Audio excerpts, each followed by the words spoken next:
أعوذ بالله من الشيطان الرجيم. بسم الله الرحمن الرحيم. السلام عليكم ورحمة الله تعالى وبركاته. الحمد لله نحمده ونستعينه ونستهديه ونستغفره ونعوذ بالله من شرور أنفسنا ومن سيئات أعمالنا. ما يهدي الله فلا مضل له ومن يضلل فلا هادي له. أشهد أن لا إله إلا الله وحده لا شريك له وأشهد أن محمدا عبده ورسوله. اللهم صل وسلم على حبيبنا مصطفى صلى الله عليه وسلم وعلى آله وصحبه أجمعين. قال رب اشرح لي صدري ويسر لي أمري واحلل عقدة من لساني يفقهوا قولي. أما بعد. Hadirin hadirat muslimin muslimat rahimakumullah. Alhamdulillah, syukur kita ke hadrat Allah Ta'ala, ya, pada malam ni, malam yang ke-10 Syawal. Masih lagi dalam semangat dan mood raya lagi kita ni. Biasanya hari Minggu lah, ya. Hari kerja ni tak nampak sangat. Jadi tuan-tuan yang dirahmati Allah, kita masih lagi menyambung dalam sifat orang mukmin yang tu, iaitu takut, al-khauf. Kita dah belajar dan kita telah perincikan tentang sifat ketakutan kepada Allah itu dapat dilihat pada 7 perkara. Ya, kita dah hurai dah semua. Dilihat pada lidahnya, pada hatinya, pada pandangannya, pada perut, tangan dan kaki. Cuma malam ni kita masuk yang terakhir. Kita boleh lihat ciri yang ke-7, ya, tanda orang yang takut kepada Allah ialah meletakkan ketaatannya sepenuh kepada Allah Subhanahu wa Ta'ala. Ia menjadikan ketaatannya semata-mata untuk mencari keredaan Allah Subhanahu wa Ta'ala. Taat ni maknanya kita tunduk patuh kepada Allah, khudu' wal khusyuk. Ya, kita kena tunduk dan patuh. Sebab apa kita tunduk dan kita patuh? Sebab segala gerak dan geri setiap apa yang berlaku pada kita, ya, matahari yang bergerak, bulan yang masuk dan terbenam, kehidupan kita ni, melihat, mendengar, makan, minum, hidup, bernafas, semuanya dengan qudrah daripada sifat hayat Allah Ta'ala. Kalau tidak kerana Allah yang menghidupkan dan menjadikan kita manusia begini, maka kita tak boleh nak menjadi apa-apa pun, tak boleh nak bergerak apa-apa pun kita. Maka atas dasar kita ni adalah hamba dia, kita ni adalah ciptaan dia. Ya, kita ni adalah segala-galanya daripada Allah Subhanahu wa Ta'ala. Kita ni tunggu mati. Bila mati, semua apa yang ada pada kita dicabut oleh Allah. Elok terang mata, mati jadi buta. Clear telinga kita dengar jelas, bila mati jadi tuli. Cakap ni petah, pandai berhujah, berdalih dan berbahas dengan orang, tapi bila mati jadi bisu. Kaki dia ni kira pelombo yang terpantas di dunia, tapi bila mati dia akan jadi kaku. Ya, siapa yang menjadikannya? Ialah Allah Subhanahu wa Ta'ala. Maka kita patut tunduk kepada yang menciptakan kita. Kita ni jangan lawan Tuhan. Allah Ta'ala ni kerana dia ada sifat as-sabur, maha penyabar, maha sabarnya Allah Ta'ala. Allah Ta'ala tahu perbuatan kita, perangai kita, ya, kesilapan dan dosa-dosa kita. Kalau nak kira dengan sifat jabbar, qahar, mutakabbir, ya, al-qudrah, Allah Ta'ala ni bersifat maha berkuasa, maha sombong, maha menentukan, maha menghancur, maha mendendam. Ya, Allah boleh buat sekelip mata je. Sekelip mata je kita, tuan-tuan, ya. Allah nak matikan kita ni sekelip mata. Jadi, tapi Allah ni dia sifat dia sabur, maha penyabar. Dia tengok dia hamba dia buat macam-macam pun Allah sabar. Ya, Allah ni maha penyabar. Kalau Allah Ta'ala tak sabar, silap buat, Allah hukum terus kita. Boleh Allah Ta'ala hukumkan kita. Itu di antara kebaikan ataupun keistimewaan umat akhir zaman. Buatlah jahat macam mana pun, Allah tak hukum. Zaman Bani Israel dulu, dia buat je silap, Allah sumpah jadi qiradatan khasiin. Ya. Mana tua-tua Allah sumpah jadi khinzir, jadi babi. Budak-budak ni dia jadi kera. Ya, tu Bani Israel. Allah jadikan mereka binatang. Bila buat salah aja, terus berubah wajah-wajah mereka menjadi binatang. Tapi zaman kita mujurlah tuan-tuan. Kalau berubah tak tahulah. Agak-agak ada lagi dah orang dah. Sebab semua pakai buat dosa belaka. Tak habis. Jadi lepas Ramadan berapa ramai orang tak semayang? Tak. Berapa ramai dah tinggal masjid seorang. Ya, tak tutup aurat dan macam-macam. Ya, zaman TikTok ni tau, cuba tengok hak duk menari depan TikTok tu. Kalau anak dara tahan juga, ni nenek dara. Tu yang tak tahan tu. Tak. Dosa ni dah. Banyak macam kita ni buat dosa. Jadi kalau lah Allah nak sumpah kita zaman kita ni tuan-tuan teruk benar, tak ada hak ada lah. Semua jadi binatang lah. Tapi Allah ni rahmat pada kita. Sebab tu kena ingat, ma kana Allahu mu'adzibahum wa hum yastaghfirun. Ma kana Allah yu'adzibahum. Allah sekali-kali tidak akan mengazab mereka selagi mana mereka ni yastaghfirun, sentiasa memohon ampun kepada Allah. Selagi mana ada di kalangan kita orang yang rajin bertaubat, beristighfar, menyesali akan perbuatan dia, selama tu Allah tak akan azabkan kita. Bila dia datang azab, sebab tu berlakunya kiamat ni bila mana orang dah tak sebut nama Allah, orang dah tak sujud dah Allah, orang dah tak sembah dah Allah, orang dah tak sebut perkataan Allah dan sebagainya, maka ketika itu akan binasalah alam ni. Jadi maknanya boleh menyebut nama Allah tu satu nikmat, satu rahmat, satu keselamatan. Jadi kita ni ada peluang lagi tuan-tuan. Jadi menjadikan ketaatan semata-mata untuk mencari keredaan Allah. Itu yang timbul masalah taat, maksiat dalam taat. Kenapa timbul maksiat dalam taat? Sebab dia buat taat bukan kerana Allah.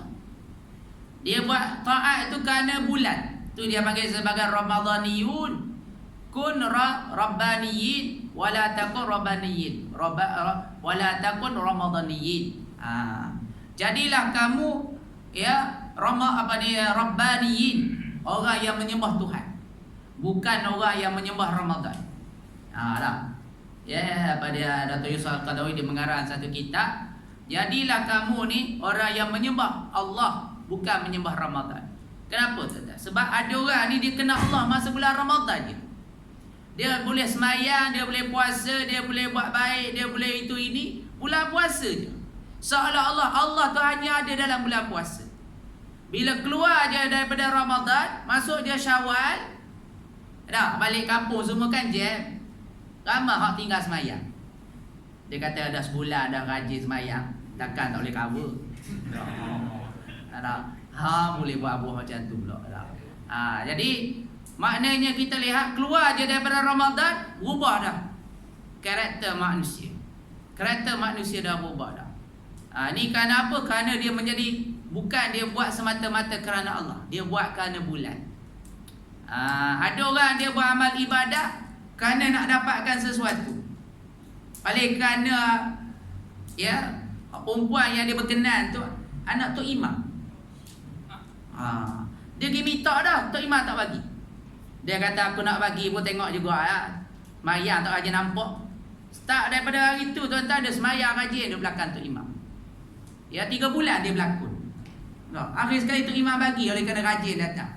Bila dapat anak dia, lesak. Dengan anak-anak sekali lesak, tak datang semayang. Ini kata taat bukan kerana Allah, taat kerana makhluk. Jadi kalau kita taat kerana makhluk, dia tidak ada istiqamah. Kita belajar daripada madrasah Ramadan ni tuan-tuan, nilai keimanan dan nilai istiqamah. Allah nak lihat pada kita bukan masalah rajin kita buat amal tu. Allah nak tengok kita istiqamah ke tak istiqamah. Nabi Nuh AS, dia berdakwah tak ramai orang yang ikut dia. Kalau orang dia nak nilai kejayaan seseorang di atas dasar jumlah, maka Nabi Nuh ni gagal. Tak. 950 tahun dia berdakwah, hanya dapat lebih kurang 80 lebih orang je. Kalau kita katalah purata lah setahun seorang, dah dia berdakwah 950 tahun, kurang-kurang dah ada dah 950 orang. Betul tak? Tapi tak sampai. Kalau kira jumlah, kalau kira undian, memang Nabi Nuh ni gagal. Tetapi Allah Ta'ala kata Nabi Nuh berjaya. Sebab istiqamahnya dia. Tetap dia berdakwah, tetap dia istiqamah. Ya, yang dia usahakan dakwah, yang dia usahakan untuk mencari redha Allah Ta'ala. Yang dia fokus bagaimana nak bawa manusia kepada keselamatan dunia dan akhirat. Tapi manusia tak nak ikut. Nak macam mana? Tak. Jadi istiqamah itu yang penting yang kita kena lihat. Daripada sudut yang kita buat selama ni, biarlah berterusan. Sikit tak apa, asal berterusan. Ya, gitu. Serta takut akan riak dan kemunafikan. Jauhkan daripada sifat riak dan sifat munafik. Salah satu daripada sifat munafik ni tuan-tuan, dia suka menunjukkan amalan. Jadi kita ni kena belajar lah. Belajar jangan suka menunjukkan amal kita pada orang. Kalau boleh cuba usahakan kita ni bangun malam. Sebab bangun malam ni adalah latihan untuk kita menyembunyikan amal. Ada tengah malam bangun-bangun, bini kita pun tak tahu. Kita bangun tak bangun, anak kita tak tahu. Nak yang kata jiran-jiran lagi lah tak tahu. Tak? Ke bangun-bangun terus hantar WhatsApp. Bangun. Aku ni bangun dah ni. Tak ada lah. Tak ada orang yang mengiklankan ataupun memberitahu pada yang lain. Jadi sebab tu latihan bangun tengah malam ni sebenarnya latihan untuk kita melatih kita menjadi orang yang ikhlas. Melatih kita jadi orang yang ikhlas.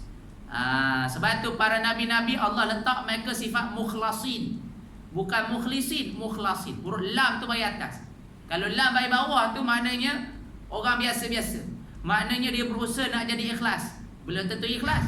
Tapi bila sebut mukhlasin, orang yang terpilih, yang Allah Ta'ala pilih dia jadi ikhlas. Dah. Wakana Musa ni Allah Ta'ala sebut dalam Quran, kana nabiyan ya mukhlisan. Dia adalah nabi yang innahu kana mukhlasa. Ya, dia adalah seorang nabi yang ikhlas, ya, wa rasula, dan seorang rasul. Begitu juga Allah Ta'ala puji Nabi Yusuf alaihissalam. Dia juga seorang yang ikhlas. Ikhlas kenapa? Dia dapat menghindari daripada terjerumus kepada kancah godaan seorang perempuan. Dia kerana keikhlasan dia taat pada Allah, tuntas dia sanggup menjauhkan perempuan cantik, kaya dan sebagainya kerana Allah Subhanahu Wa Ta'ala. Manakala Nabi Musa alaihissalam, Allah Ta'ala puji dia, seorang yang ikhlas, seorang yang hebat kerana kesabaran dia berhadap dengan raja. Begitu juga Nabi Nuh Nabi Hud dah. Nabi Ayub alaihissalam, kesabaran dia terhadap penyakit dia. Ya, penyakit dia. Dia sabar, akhir sekali Allah Ta'ala bagi kesembuhan. Apabila melakukan perkara itu, ia termasuk orang-orang yang disebut oleh Allah dalam firman-Nya, wal akhiratu 'inda rabbika lil muttaqin. Wal akhiratu 'inda rabbika lil muttaqin.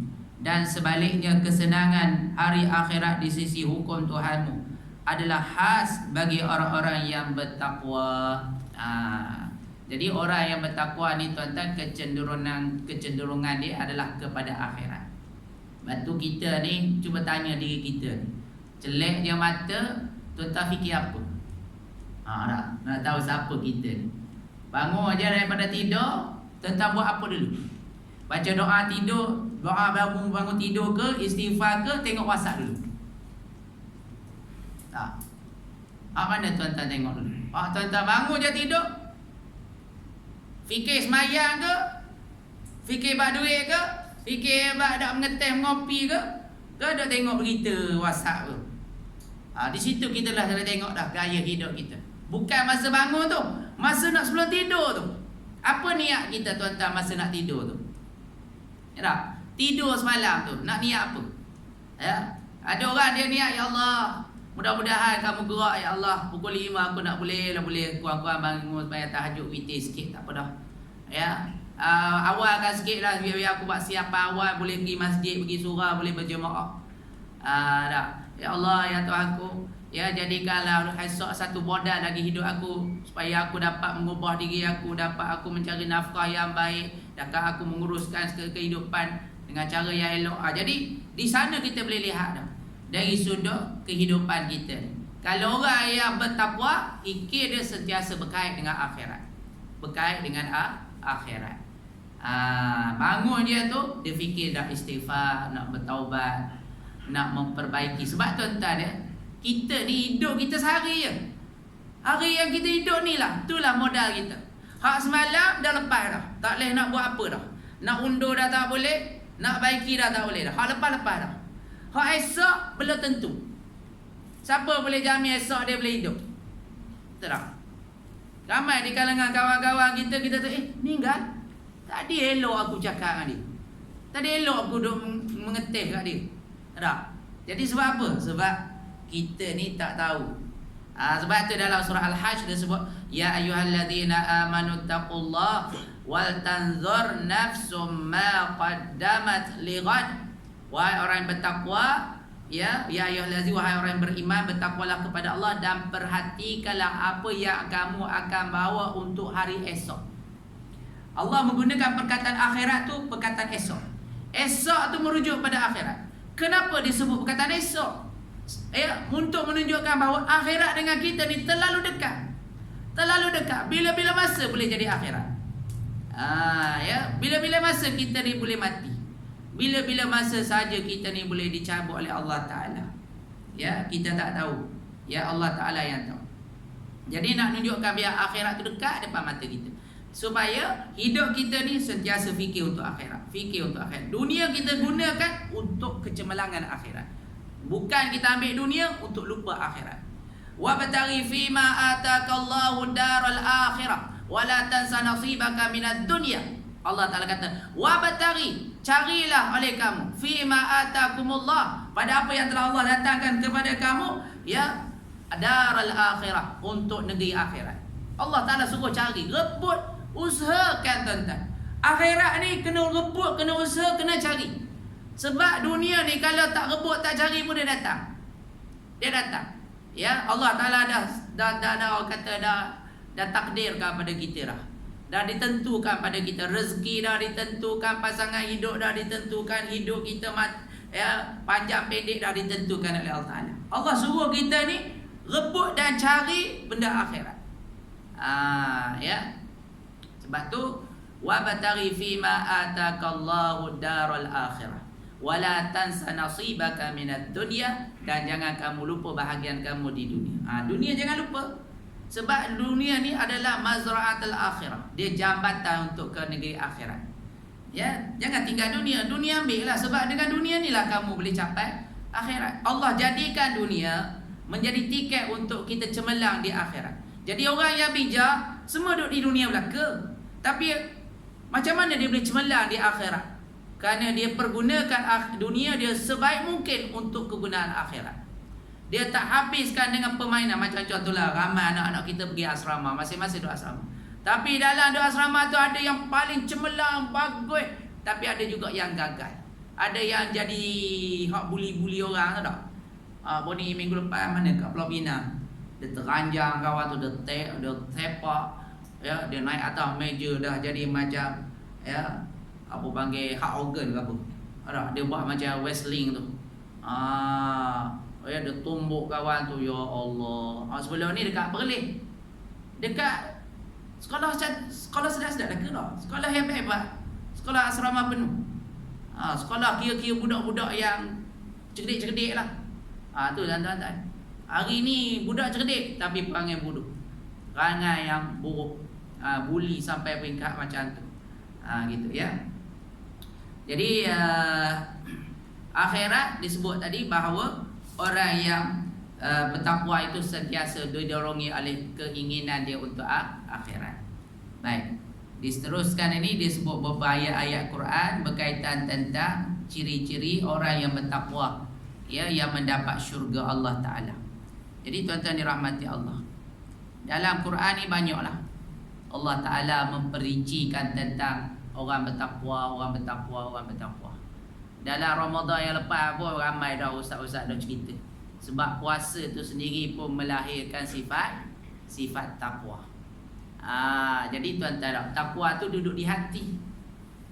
Dan perangai buruk pun duduk di hati. Hasad, dengki, tamak, haloba, sukakan dunia, syahwat, semua duduk kat hati. Betul tak? Jadi macam mana nak suruh letak takwa dalam hati? Dia kena salah satu.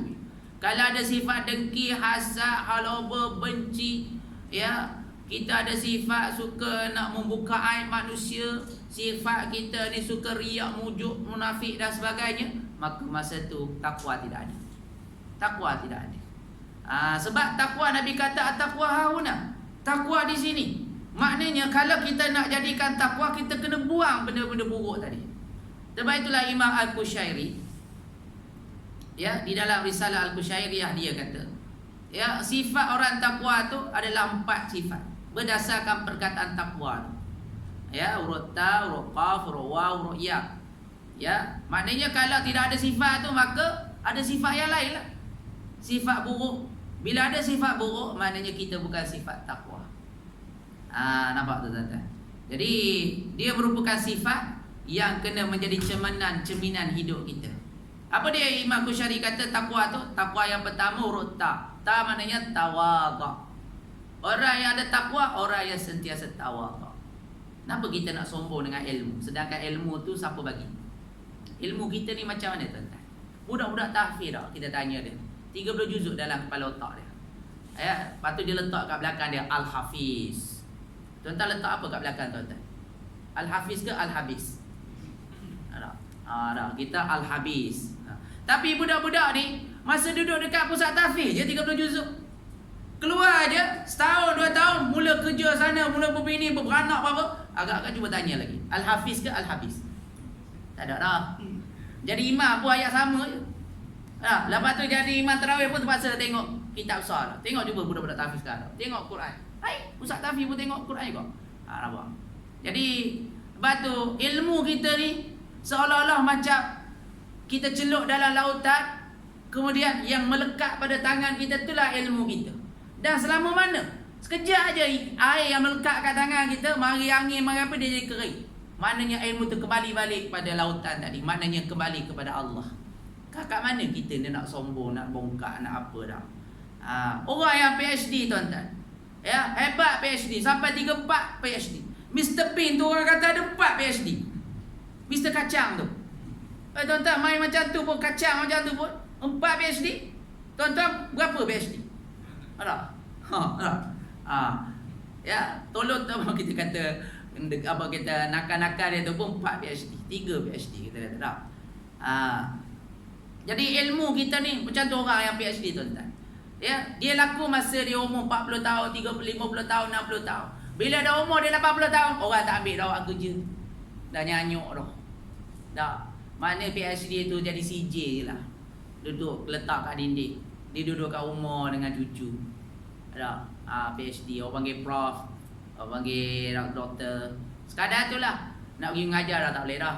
Letih dah, nyanyuk dah. Ya, tak larat dah. Ya, setakat tu. Itu tak mati lagi tu.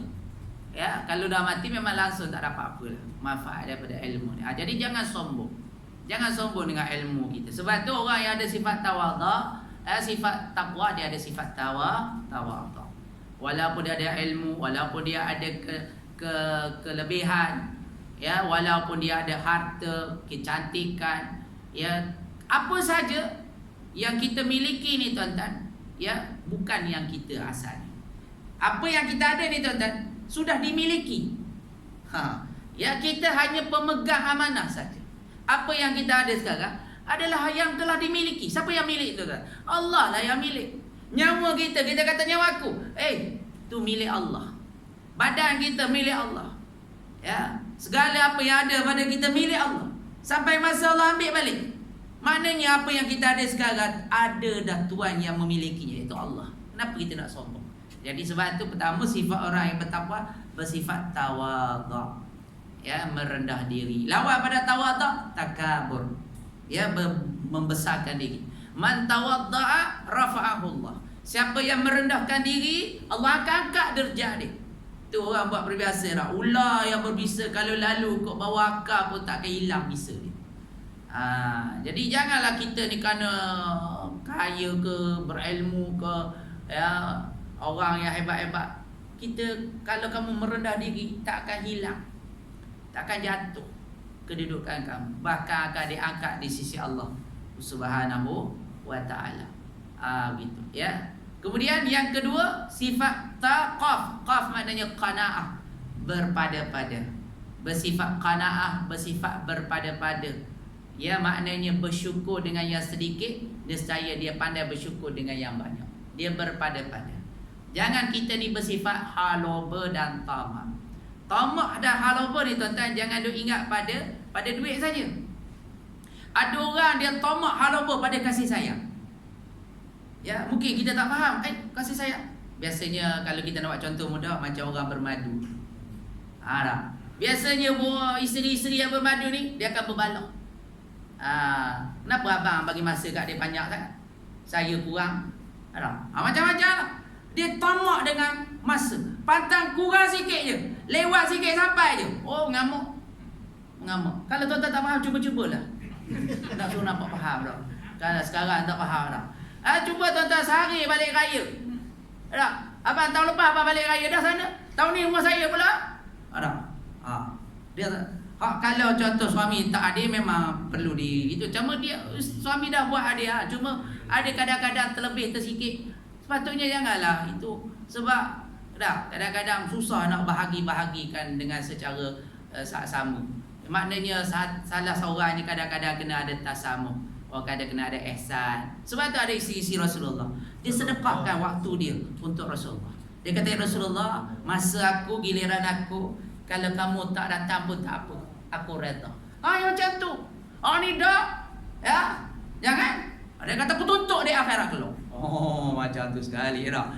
Susah. Jadi jangan tamak dalam bab kasih sayang. Ya, bab kasih sayang. Maknanya tamak ni bukan saja dalam bab harta. Kadang-kadang tamak nak dapatkan jawatan. Berbalah sama-sama imam. Musim Ramadan ni kan dia ada jadual imam. Imam ni imam 1, imam 2. Sebab apa berbalah ni tuan-tuan? Sebab kalau dia lebih jadual dia, allow dia lebih. Tu yang jadi masalah. Kalau tak ada allow, dia tak kira mana lah, tak apalah. Dia kira macam tu pula. Nakal-nakal tu imam lah ni. Dia kata, Ustaz, kali kena anak kan Aziz. Dah tahun ni naik sikit Ustaz. Dah. Kita orang naik tinggi-tinggi dah. Dah lah allow bulanan tu kita bagi 1,000 lebih dah. Hak boni tu up lagi 1,000 lebih lagi tu. Dia tengok. Tu pun tak suka lagi tuan-tuan. Kita dah bagi dah 1,000 lebih dah. Kata nak bagi, dah up dah tu. Tahun depan saya up lagi kata. Bagus. Masya-Allah. Macam tu pula dah. Jadi jangan tamak kita. Tamak kasih sayang, tamak masa, tamak harta, tamak jawatan, ya, tamak bab itu bab ini. Jangan tamak. Sebab tu tuan-tuan, nilai seorang beriman ni. Sebab tu dalam surah Qaf ayat 15 tersebut dah. Ujung tu, ya, Rabbi auzi'ni an ashkura ni'mataka allati an'amta alayya wa ala walidayya wa ana a'mala salihan tardahu wa aslih li fi dhurriyyati inni tubtu ilaika wa inni minal muslimin. Inni tubtu, sesungguhnya aku bertaubat kepadamu ya Allah, wa inni minal muslimin, dan aku ni seorang yang muslim. Maksudnya orang yang menyerah diri kepada Allah. Kena ada 2 sifat yang utama, iaitu pertama, sentiasa merasakan kita ni bersalah depan Tuhan. Rasa kita ni hina depan Tuhan. Kita ni sentiasa berdosa depan Tuhan. Satu. Yang kedua, hendaklah kita sentiasa bertawakal, menyandarkan diri kepada Allah. Jangan banyak sandarkan pada makhluk. Hak ni yang jadi manusia buta hari ni kerana dia suka sandar pada makhluk. Ni dah dapat 10,000 kira SP dah. Beratur tu kedai mah tu. Padahal kat tangan dah penuh dah ni mah ni. Ya, beratur lagi. Tamaknya. Kamu bersandar pada emas. Kamu bersandar pada duit. Kamu bersandar pada pakaian. kamu bersandar pada orang tu orang ni, semua ni akan binasa dan kamu akan remah dan akan hancur. Sebab tu jangan bersandar pada makhluk. Sebab tu tuan-tuan, mana-mana kita meletakkan harap pada manusia, kita akan kecewa. Kita harap pada anak kita, tiba-tiba anak kita ni tak sebagaimana yang kita kehendaki, kita akan kecewa. Ada isteri dia harap pada suami dia, tiba-tiba suami dia buat onak, dia kecewa dengan suami. Ada orang dia harap pada isteri dia tak sebagaimana yang dia nak, dia rasakan, dia kecewa. Sebab kita terlalu sandar pada makhluk. Sebab tu jangan kita terlalu sandar pada makhluk, sandarlah kepada Allah. Bila Fatimah datang jumpa Rasulullah, ketika mana dia dengar ya Rasulullah dibawa tawanan perang, dia pun datanglah. Ya, bila dia datang Rasulullah tak ada, dia pun balik. Aisyah pun bagi tahu pada Nabi. Dia kata tadi anak kesayangan kamu datang. Oh, maka Nabi tak boleh. Bila Fatimah datang ni, dia pun pergi. Ya, terus pergi rumah Fatimah. Jadi dia kata, kenapa, ada hajat apa Fatimah? Dia kata, wahai anda, dengar ada tawanan perang. Ya, kalau boleh aku naklah seorang jadi pembantu rumah aku, jadi hamba ke rumah aku. Nabi tak bagi. Ya, Nabi kata, aku ajarkan kepada kamu kalimah-kalimah yang menyebabkan kamu kuat untuk menguruskan rumah tangga kamu. Maka tu yang timbul masalah zikir Fatimiyah. Ya, Fatimiyah, zikir tasbih yang selepas mayang 33 kali. Tasbih 33 kali. Nabi ajar pada Fatimah, kamu baca yang ni selepas mayang. Lepas je semayang kamu baca Subhanallah 33 kali, Alhamdulillah 33 kali, Allahu Akbar 33 kali, dan tutuplah dengan la ilaha illallah la syarika lahul mulku wa lahul hamdu yuhyi wa yumiitu wa huwa ala kulli syai'in qadir. InsyaAllah Allah bagi kekuatan. Sejak daripada itu Fatimah tidak berhajat dah kepada makhluk, tak berhajat dah kepada pembantu rumah, dia dapat uruskan dengan baik. Tapi dengan syarat tuan-tuan, kita sebut tasbih subhanallah, alhamdulillah, Allahu Akbar, bukan kita mengejar bilangan dan kuantiti. Ni dah subhanallah, subhanallah, subhanallah. Tak sampai ni, subhanallah, subhanallah. Duk bilang kuantiti, duk bilang nombor tu. Kena pula jenis tahlil dah. Tahlil. Ada jemputan tahlil, kita pergilah dah. Tu imam pegang tasbih, orang-orang keliling apa, ya, dia ikut. Lepas tu dia kira, tak sampai lagi. Rasa lama dah. Rasa lama dah. Subhanallah, la ilaha illallah. Dia lama. Sebab apa dia rasa lama ni? Sebab dah bau macam-macam kat dapur. La ilaha illallah. Lama benar ni lah. Dia duk kira ke nombor tu. Ya, tak habis-habis ke 100 lagi. Jadi kalau kita baca tu dengan maknanya, dengan pemahamannya, dengan hakikatnya, dengan rasa tauhidnya, maka dengan perkataan itu tuan-tuan menyebabkan kekuatan. Subhanallah, maha suci Allah. Sebab tu Allah Ta'ala sebut dengan tasbih masa Rasulullah naik ke langit. Ya, subhanallazi asra, maha suci Allah. Maha suci Allah, subhana, maknanya subhanallah. Ya, dengan kudrat Allah, Allah boleh jadikan makhluk dalam keadaan yang lemah tu boleh terbang pergi ke langit, kalau balik pula dalam tak sampai 1 hari. Itu kerana maha suci Allah. Allah maha bersih daripada segala kekurangan. Ya, Allah maha berkuasa dan sebagainya. Kemudian alhamdulillah, lepas tu kita baca alhamdulillahirabbil alamin. Segala puji bagi Allah. Allah saja yang layak dipuji. Kerana kesempurnaan itu datang daripada Allah Taala. Allahu Akbar, Allah maha agung, maha besar. Ya, kita ni kerdil, hina. Ya, kita ni tiada ada apa-apa. Jadi kita memahami dengan ayat yang kita baca tu dengan penuh makna, maka kita akan dapat orang kata aura dia. Ya, kekuatan daripada zikir-zikir yang kita baca. Sebab kekuatan kita, inna quwwata lillah, kekuatan itu datang daripada Allah. Ya, setiap kalau kita dipaham tuan-tuan, seumpama dengan zikir, dengan istighfar sekalipun. Dalam surah Hud ayat 57 tu dia disebut. Ya, Allah Ta'ala suruh kita banyakkan istighfar. Istaghfaru wa atubu ilaih. Ya, yursilis samaa alaikum midrara wa yumdidukum quwwatan ya ila quwwatikum wa yazidukum quwwatan ila quwwatikum. Kalau kita beristighfar kemudian bertaubat kepadanya, kepada Allah, Allah kata apa? Yursilis samaa alaikum midrara, Allah akan turunkan hujan yang lebat daripada langit, maknanya kerahmatan dan rezeki yang melimpah ruah. Ya, wa yazidukum, Allah akan tambah kuwatan ila quwwatikum, kekuatan di atas kekuatan yang sedia ada. Kekuatan. Ya, dengan zikir istighfar tadi tu Allah tambahkan kekuatan tadi. kekuatan persaudaraan, kekuatan kesihatan, kekuatan akidah, kekuatan keimanan, kekuatan itu, kekuatan ini, macam-macam Allah bagi pada kita. Maknanya dengan zikir itu akan ada kekuatan sebab dia datang daripada Allah, ya, daripada Allah Subhanahu wa taala. Jadi itu yang kedua, qanaah, berpada-pada. Yang ketiga ialah wow, iaitu wara'. Wara' maknanya kita ya tidak maksudnya yakin, bukan. Wara' ni kita, Allahumma salli ala Muhammad, benar-benar melaksanakan perintah-perintah Allah Taala. Wara' ni maknanya orang ni dia sanggup meninggalkan sesuatu yang halal ataupun sesuatu yang harus semata-mata kerana nak jaga, ya, perasaan wara' dia depan Allah Taala. Sebab tu kita pernah dengar tak, Allahumma salli Muhammad, al-hasan al-abrar, ya, golongan wali ni, ya, al-hasanat, kebaikan pada golongan abrar, al-hasanatul abrar, sayyiatu apa dia hujung lupa dah, ya, hasanatul abrar, sayyiatul Allah lupa dah depan. Maksudnya kebaikan bagi orang-orang yang melakukan kebaikan, dia adalah satu dosa bagi orang-orang yang dah sampai peringkat wali-wali Allah. Ya, sebab tu kadang-kadang orang yang dah sampai peringkat dekat dengan Allah, dia tak nak tengok TV, dia tak makan kat kedai, dia tak pergi ke pasar, dia tak main bola, dia tak main macam orang-orang biasa main. Ya, walaupun benda tu tidak haram, tetapi oleh kerana takut benda tu melalaikan hati dia kepada Allah.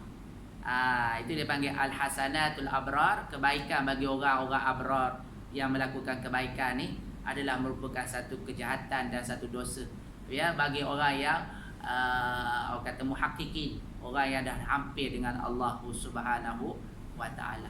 Dah sampai satu peringkat dia tak nak, ya, sebab dia takut kalau dia terlalu melayan benda ni, takut akhir sekali orang kata terkeluar daripada rahmat Allah Taala. Sebab tu orang-orang yang hampir pada Allah Taala ni, tuan-tuan, mereka tak nak sedikit pun rasa lalai dalam hati dia. Mereka nisbahkan mereka dah jadi murtad pada Allah. Kalau mereka ni lalai sesaat pada Allah, mereka dah kira murtad di sisi Allah. Maka murtad di sini bukan murtad akidah. Ya, murtad maknanya terkeluar daripada ingatan dia kepada Allah Taala. Ya, sebab itulah mereka ni sentiasa, ya, menggabungkan diri mereka dengan Allah Subhanahu wa taala. Sebagaimana mereka dapat ambil daripada Rasulullah, Nabi tidur ke, Nabi jaga ke, hati Nabi sentiasa berzikir kepada Allah Taala. Nak sampai peringkat itulah yang kena orang panggil riyadah, bersungguh-sungguh. Kena sungguh. Tuan-tuan, kalau bersungguh jadi, tuan-tuan, macam orang main gym lah. Main gym, haji-haji nampak je badan macam ni, cuba main gym, nanti berketul juga. Betul. Sekarang ni one pack lah, mana tahu six pack.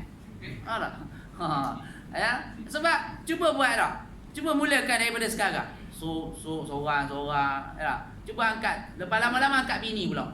Angkat bini dah. Lama-lama. Sikit-sikit dia akan jadi menjadi. Begitu juga dengan amalan. Sekarang kita kata bangun malam tu berat, lemah lah, kita malas lah, sebab kita tak ada mujahadah. Tak mujahadah. Orang kata jihad mujahadah ni bukanlah ambil benda yang besar sangat dalam hidup kita, tuan-tuan. Kita tambah sedikit apa yang sedia ada yang kita dah lakukan. Itu kita kena bujuk hati kita. Contohlah, kita dah biasa dah semayang wajib. Semayang wajib, cuma tak solat sunat je. Kata mujahadah, kamu ambil masa sikit saja. 2 rakaat je sebelum zuhur ataupun 2 rakaat je selepas zuhur. Itulah panggil mujahadah. Bukan ambil masa panjang pun, sedikit daripada masa. Biasa kita ni bangun lewat, ya, bangun kita katalah orang azan baru bangun. Jadi mujahadahnya kamu bangun awal sikit daripada biasa. Kalau biasa kamu bangun pukul 6, hari ni kamu mujahadah bangun 5 minit awal daripada biasa. Jadi mujahadah ni ambil sedikit, curi sedikit masa yang sebiasa yang kamu buat. Itu dia panggil mujahadah.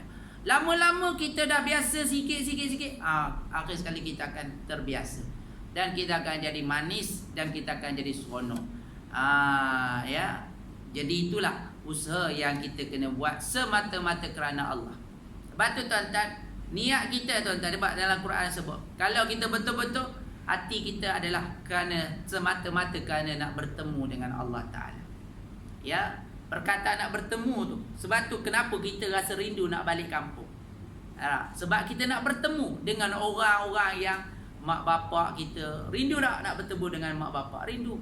Berkobar-kobar rasa. Jam pun orang kata jam lah macam mana pun. Berkejap-kejap. Saya balik pun ni tuan-tuan. Ya. Dan balik Kelantan. Gua Musa ke Ciku tu kalau hari biasa dalam setengah jam je. Pon ni saya keluar daripada Ciku. Keluar je jam dah. Nak sampai Gua Musa tu 6 jam. Bayang. Oh. 6 jam tuan-tuan. Akhir sekali berhentilah dekat Gua Musa tu, semayang dekat Kaabah. Semayang dekat Masjidil Haram. Kan dia ada Masjid Haram. Kan ada Kaabah depan tu, Masjid Tengku Razali tu. Dua macam Masjid Mekah. Gitu. Ya, daripada sana pula lepas maghrib tu nak sampai ke Kelang ni, esok pula sampai. Saya sampai kat situ 9 pagi. Bayang ke betapa gitu. Tapi kerana kita nak jumpa mak bapak kita tu. Ya, kita nak jumpa keluarga kita tu. Seronok nak jumpa tu. Sebab tu tuan-tuan, kita asal daripada mana? Kita asal daripada syurga. Tak, asal tempat kita ni syurga. Maknanya kita kena rindu tempat kembali kita. Kampung halaman asal kita bukan yang kampung tuan-tuan yang ada sekarang. Tak? Kampung halaman yang betul-betul kita kena balik kampung tu, syurga kita. Sebab tu Nabi Adam dilahirkan di syurga. Jadi kita kena usahakan balik-balik kampung kita. Ya, jadi pertemuan kita pada pencipta kita, iaitu Allah. Sebab tu kita bila nak sembahyang nak jadi